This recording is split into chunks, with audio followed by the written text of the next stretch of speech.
After an intriguing fight between Fury and Ngannou, I'm amazed at the mainstream YouTube boxing pundits who seem to be an extension of the mainstream media. I'm amazed at their piss-poor attitude towards a sport that puts Tucker on their table. There is no way on earth that Francis Ngannou beat Tyson Fury. These mainstreamers were basically expecting Fury to get robbed, and they are upset that Fury didn't get robbed.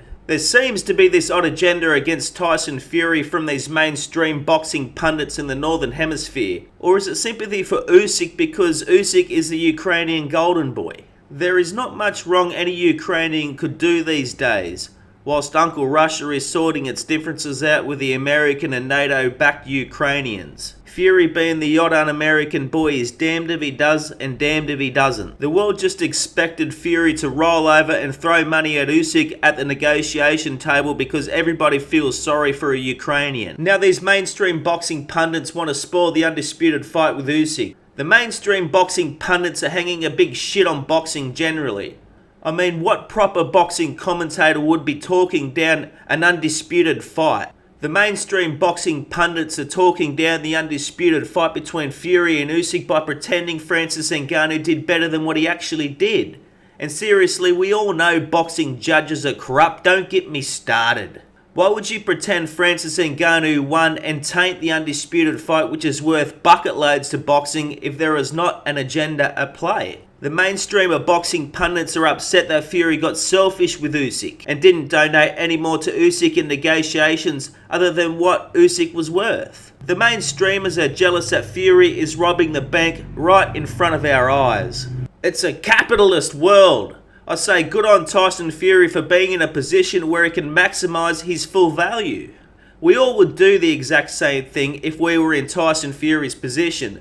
Don't tell me you wouldn't, you're a liar. It's interesting the live odds in the last round of the fight and after the fight. Before the decision, you could get up to odds of 2 or even money on Betfair for Tyson Fury to win the fight. Before the fight, if you bet on Tyson Fury to win against Ngannou, you would have got $5 if you bet $50 on Fury to win. In the 12th round up until the decision, you could have bet $50 live on Tyson Fury to win and you would have got $50 back. The draw come right in and Ngannou was getting in between odds of 2 and 3 in the 12th round up until the decision. I looked at this in the last round and I thought those odds for Tyson Fury were that juicy I muted my live stream in the 12th round because I felt I needed to ring up Betfair and get a naughty 50 on Fury. Bugger the live stream, I thought I'm going where the money is, you sexy things, and I was right. Tyson Fury got the decision and I won $33 because the dickhead at Betfair was too lazy to bargain for good odds for me.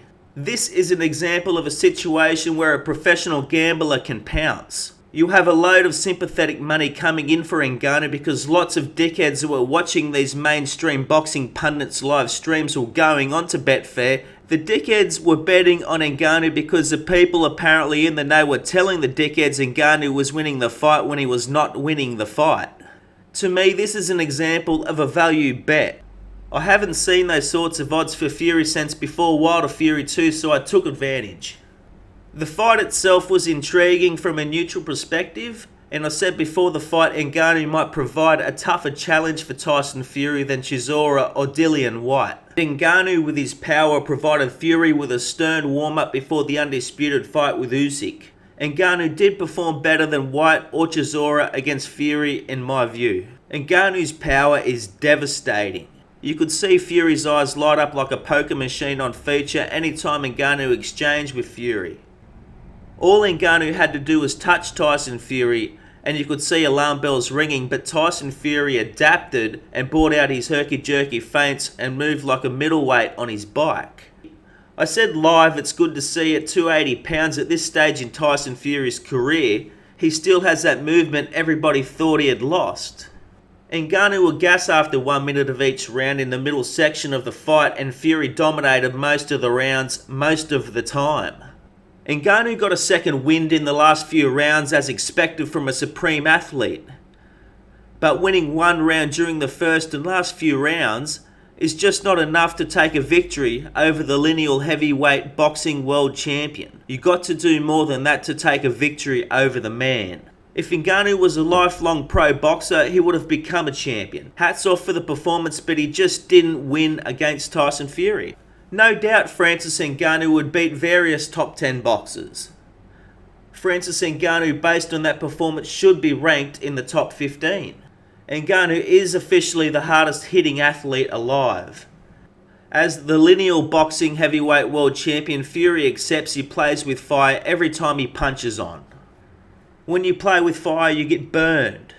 Fury got burned, but again, after all these knockdowns, Fury is still here on his phone, looking back at us, wondering what the fuck we are yarning about.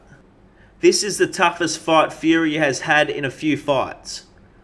As a warm-up to Usyk must be worried when he looks at the situation honestly. I'm sure Fury loses no sleep over the Ukrainian golden boy. Where's my phone?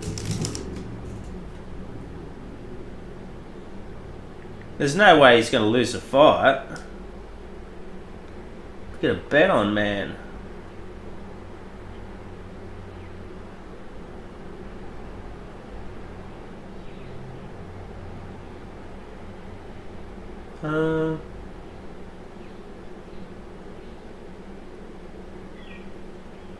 I'll try and remember me login pin.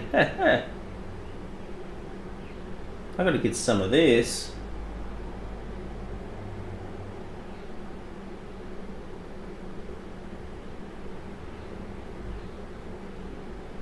Betfair.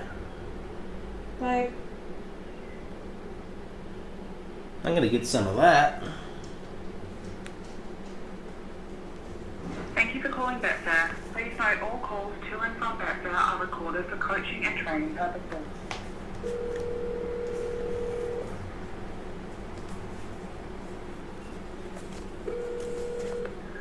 Speaking.